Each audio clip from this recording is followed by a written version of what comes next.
are looking great.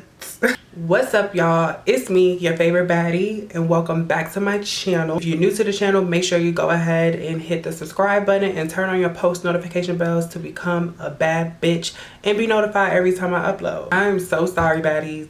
It's been a long time since I uploaded a video, and I really apologize. I had a video ready to go, recorded, edited, everything ready to upload, and my computer freaking crashed, and it still crashed. So pray for me, guys. If you see this video, then it worked. If you don't see this video, then today I'm going to be talking to you guys about what they don't tell you about transitioning. And sorry guys, I don't have no nails on. Look at my nails. Like, I haven't had my nails done in a minute, and it's only because I gotta tell, well, I'll tell y'all. I got so many things to tell y'all to catch y'all up on. I need to straighten this. My curls have completely dropped. I thought I was loving the wavy look, and I kind of do, but they completely dropped. And I have a sew-in, you guys. Do y'all like it?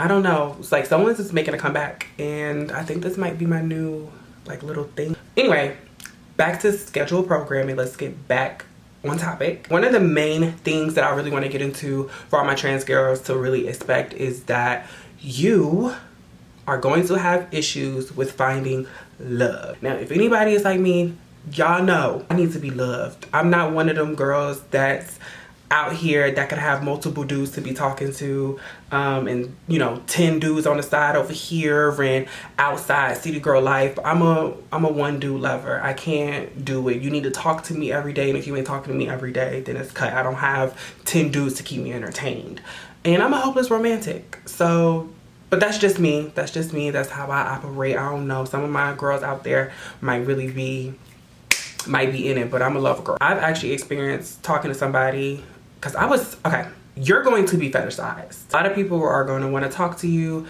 not genuinely because you're you, but simply because they want to experiment with you, pretty much. I had this dude that I was talking to at one point. He pretty much just told me that he's found himself watching a lot of straight PORN, not a lot of straight PRN, girl. He was watching a lot of trans PORN. Pretty much he wanted to experiment with me, and I'm open to people experimenting. I think everyone should be able to experiment with their sexuality and be able to like what they like, but at the same time, I'm not a lab rat, and that irritates me a lot. At least he was honest though. He was honest. I couldn't do nothing but respect his honesty, but that's just, I don't know, that's just not me. Which brings me to another thing. Say that you actually find someone that actually wants to love you and is, you know, wants to build a future with you and things of that nature.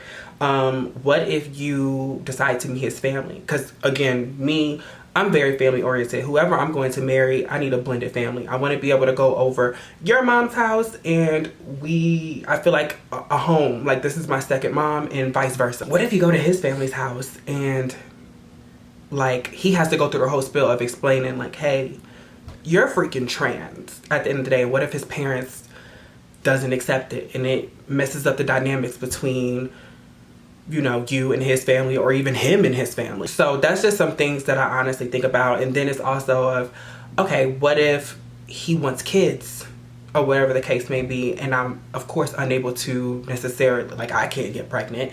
I mean, of course there's other options like surrogacy and things of that nature, but I can't get pregnant. I ain't got ovaries in my coochie. I still got a leg stick.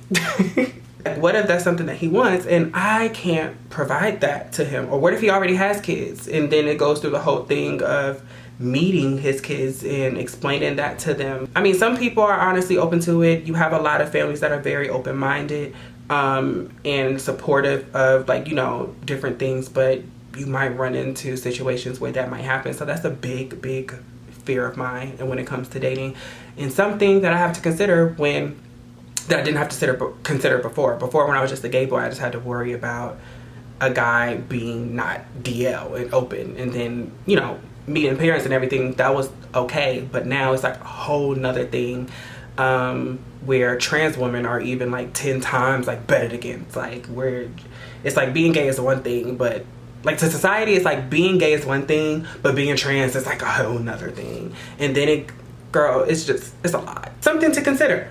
something people don't really talk about a lot or tell you when you are becoming trans. Another thing is being catcalled.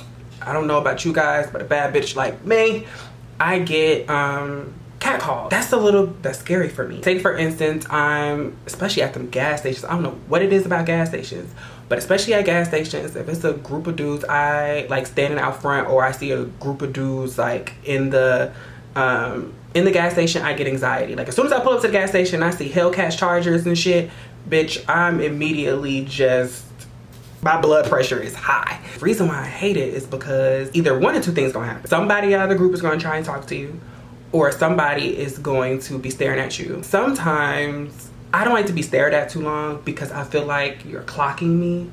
Because I don't be knowing if you're looking at me because I'm beautiful or if you're looking at me because I'm clocky.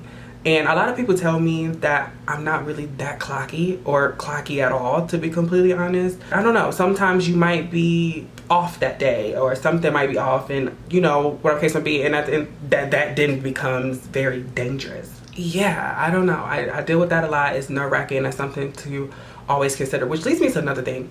A lot of dudes always say like, oh, why didn't you tell me up front? Like say for instance, you're dating a guy and y'all been dating for like, who knows, like years. Like y'all went on a couple of dates, not years, yikes. Y'all went on a couple of dates. You see things are about to get serious. So you finally, you know, tell him. And they just kind of like, oh, why didn't you tell me in the beginning? And it's kind of like a conflicting thing, because it's like, if I wait to tell you I'm wrong, if I tell you up front, who's to say that you won't harm me, you won't try to kill me, you won't try to beat me? Like, you know, it's kind of like, because they always are just very disclose. But when a woman discloses it, before y'all even get further along, before like, as soon as you try to approach her, if a girl probably disclosed that she's freaking trans, it's kind of like this big hoopla. Like, how do you want a trans woman to disclose that she's trans, but you're not really receptive to that when she's trying to respect you? I don't know. It's just, it's weird. So that's something to really think about too. Also, girl, I have been gaining weight, which developed a lot of body dysmorphia. I probably talked about this in my last video, but I wouldn't say I have body dysmorphia. I do have like a little bit of insecurities. I have a gut. I gain weight in some of the right places. My thighs is thick, the ass is thick. Bitch, I look good, but I don't have hips, and then I have a little bit of a gut. And to me, that's not a good combo. That's something that you should definitely be thinking about, because sometimes when you get on hormones, you definitely do gain weight. I know some trans women, they start off already kind of skinny and then they gain weight and they like their weight. But me, I was already a little thick little boy from jump, and then I gained weight and now I'm just kind of like not okay with it. So I'm definitely, you know, if you've been following me, I know I've been talking about getting a BBL and getting my breast done. Even though my breast is a decent size, I just don't think is proportionate for my body. I just feel like my boobs are a little bit too small for my body. So as you see how when I put my hair down, it kind of slipped me down, girl. Anyway, I think my boobs are a little bit too small for my body type and my body. So I definitely am thinking about getting breast implants, which leads me to my next thing. Please wait to get surgery. A lot of people be like, oh, you know, get it whenever you want to, or whatever case may be. You don't have to wait. Don't listen to everybody. I mean, to each his own, but my personal advice is to just go ahead and wait. Do not rush into getting surgeries. Please allow your body and your mind, allow yourself to process the different changes that you're going to freaking experience. Your body is constantly changing when you're taking hormones, when you're on HRT. So please just give yourself time. Not only physical changes, get yourself to emotionally change. Who's like me, as I'm getting, before I was a little bit insecure. Even a couple months ago I was way insecure, but now I've becoming a little bit more comfortable into who I'm becoming. I remember I was thinking about getting FFS and things of that nature, and now I'm not even thinking about that anymore because I felt like my face was very, very strong. Imagine if I would have got FFS and I didn't even need it. Now I'm like, my whole features and everything is just completely changed, or I don't like the surgery, because that's your face, baby. And some people don't know how to work on black faces, and then you come out looking scary. Take your time, wait to see what's going to happen and how you're going to like your body. Allow yourself to process the changes. That's pretty much all I really wanted to talk about in this video. I have so much more content coming. I'm so excited. So freaking excited for the content that I got planned. I'll see you guys in my next video, and again, don't forget to stay a bad bitch. Mwah. Love you.